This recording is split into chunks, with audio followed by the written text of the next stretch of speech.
Hey there, it's your insider, Sindy Thomas, welcoming you into Season 2 of the Insiders Career Club.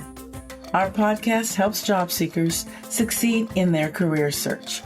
We share information on different careers, and we keep those employed in the know with timely career news and advice. As an in-house talent acquisition recruiter, manager, and director, I've interviewed thousands of candidates and worked with managers to fill their positions. In over 25 plus years, I've witnessed firsthand numerous candidates fail, whether it was on their resumes or in their interviews. But you can succeed by getting help from a professional, from someone who's been on the inside. Me. Understand what employers look for in their candidates. Listen to the podcast regularly, and you can learn a lot. Our website, www.insiderscareerclub.com, has free resources for your job search. Now, for those who are serious about succeeding, you can sign up for personalized career services. We'll tailor it specifically to you to help you land that great position.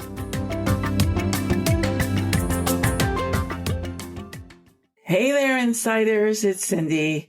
Welcome to the Insiders Career Club podcast. And today we're talking about stress and sharing ways to manage it. STRESS is more than 4 letters, but it feels like a 4-letter word to me. It's taken over our lives, and some of us don't deal well with it. So today we have some tips and suggestions to help you manage your stress and have a great 2022. Let's get to it. Now, everyone has stress. And if you find yourself rushing all the time from one meeting to another, you have stress. If your manager lets you know that the deadline for the project that you're working on has been pushed up, you've got stressed. And if you're a parent, you love your kids, but they stress you out. Even if you are planning something joyful, like your parents' 50th anniversary party, you have stress. Now, feelings of stress happen when you're unable to cope with specific demands and events coming at you from outside yourself. It's also important to note here that continued stress can become chronic if you do not take measures to manage it. Now, there's different kinds of stress, and not all are bad. For example, dealing with the stress of being promoted and having new responsibilities that you've got to get used to and do well, that's not bad. Party planning is another stressor. It's not bad. But things like chronic illness, a demanding job, arguing with someone, or financial stress, those are not so good. But without stress in our lives, we'd feel listless and rudderless. However, if you are feeling stressed out all the time, that's not good. Harvard Medical School experts share that science has proven that chronic, low-grade inflammation can turn into a silent killer that contributes to cardiovascular disease, cancer, type 2 diabetes, and other serious medical conditions. As we age, and we're all doing it every day, our immune systems become less efficient, and having more stress added to our daily lives can result in the progression of disease or the onset of disease, so says Dr. Ann Webster, a health psychologist at the Benson Henry Institute for Mind-Body Medicine at Mass General Hospital. Stress doesn't affect everyone in the same way, and our stress symptoms can vary. One person can get tension headaches. I do that, for example. Another may have back pain. You could have indigestion. Your blood pressure can rise. You could get heart palpitations. You can have angina, numbness in your hands and legs, and irritability are all stress-related symptoms. Now, years ago, I woke up one morning feeling kind of strange. My heart was beating fast, and I had numbness in my legs and in my arm. I thought I was having a heart attack. I called an ambulance and went to the hospital. Turns out, those symptoms were a result of work-related stress. Stress can also play havoc with your ability to concentrate. It can show up as being unable to make simple decisions, and it can also show up as behavioral issues like drinking too much, resorting to drugs, or simply eating badly. None of us need to have any of these symptoms showing up willy-nilly in our lives. So what are we going to do about it? We're going to take charge and talk about ways to handle our stress. First off, to manage your stress, you got to pay attention to what triggers your stress and do your best to avoid it. Now, I know that may be easier said than done. If you can't avoid it, like work or relatives, make the decision to remain calm and try not to let the stressors absorb into your body. For me, I know I can get a visceral feeling in the pit of my stomach, just like when someone punched me or something, when something big stresses me. But now I do my best to be aware that that can happen and manage it before I let it sit too long in my body by using affirmative self-talk. So some of the things that I do, I tell myself, okay, this is going to be fine. I've managed hiring stresses before and I've been successful. I can look at the problem and find solutions.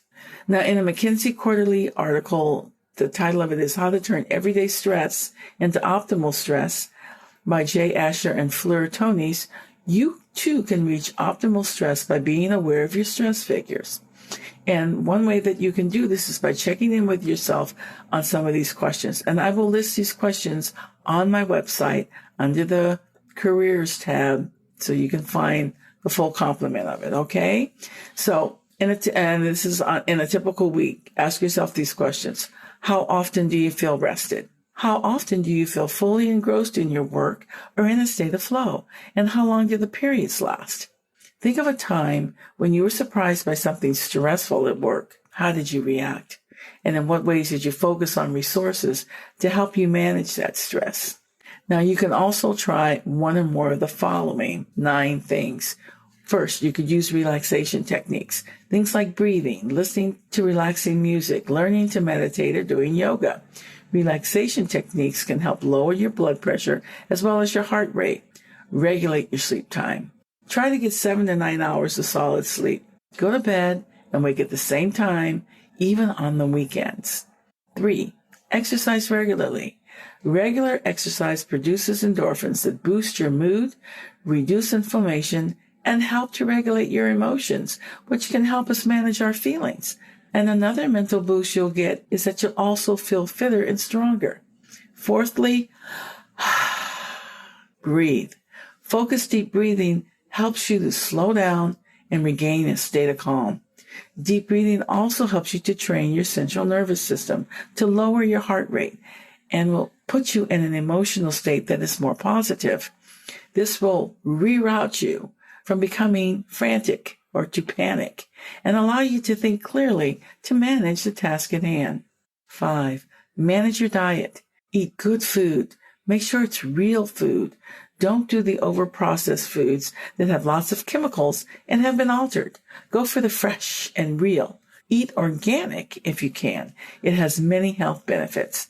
So I'll share this example with you. Years ago, when I started eating organic food, I went to my optometrist because I wear contact lenses.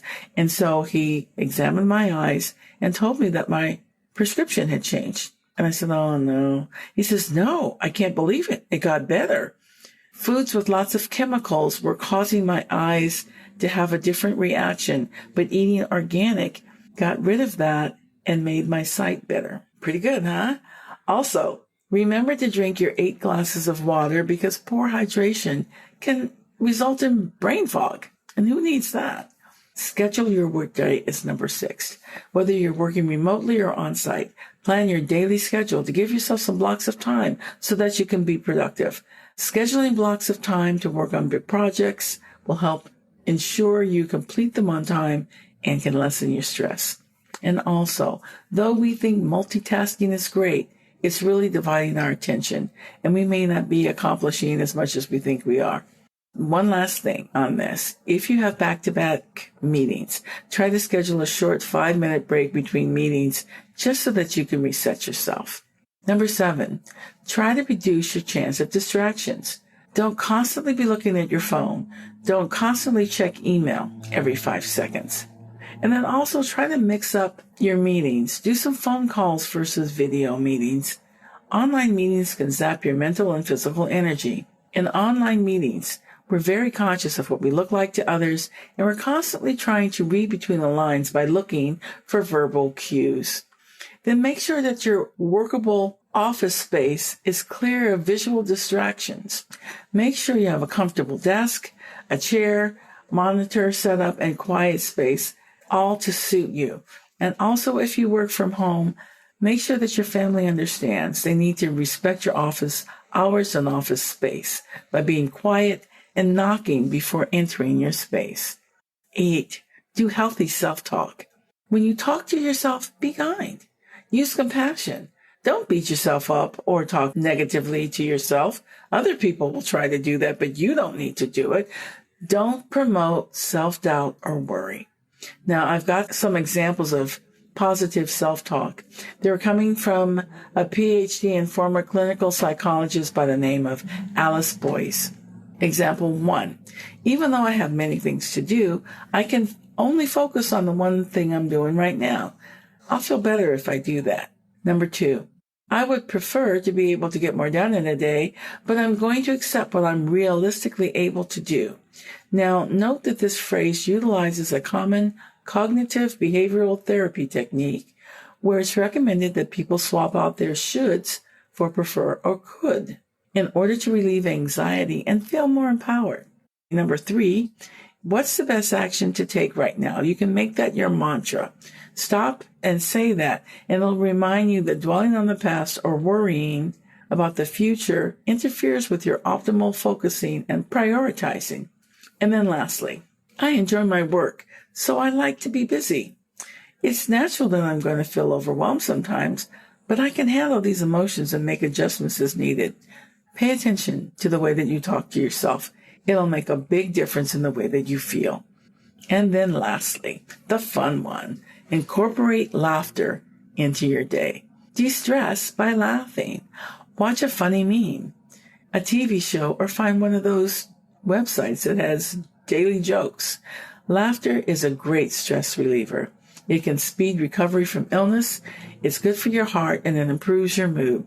Laughter decreases stress hormones and increases immune cells and infection-fighting antibodies. It lessens depression, anxiety, and increases happiness, and it bumps up your circulation and muscle relaxation. It can also trigger the release of endorphins, the body's natural feel-good chemicals that promote an overall sense of well-being and temporary pain relief. So remember, a chuckle a day keeps the doctor away. Take the time to take care of you because no one else can do it as well as you can. Thanks for joining us. In the meantime, you can find the list of the different tips and techniques on my website under the Career Services tab at www.insiderscareerclub.com. So glad you joined us today. If you enjoyed the podcast, please like us because your ratings matter. We'll be bringing you new podcasts every 2 weeks on the first and third Wednesdays. My goal is to help you, my valued listeners, in your job search and continue to help you right on through your work life. To make that happen, though, your support is needed. By listening regularly, we can keep this going. But you can also help by sharing the podcast with your network of friends, family, and coworkers. Ask them to listen. We're on Apple and Google Podcasts, Spotify, Stitcher, Pandora, iHeartRadio, and so many more. Not so podcast savvy? Tell them they can go to listen on our website at www.insiderscareerclub.com. I appreciate your support. Stay safe and take care.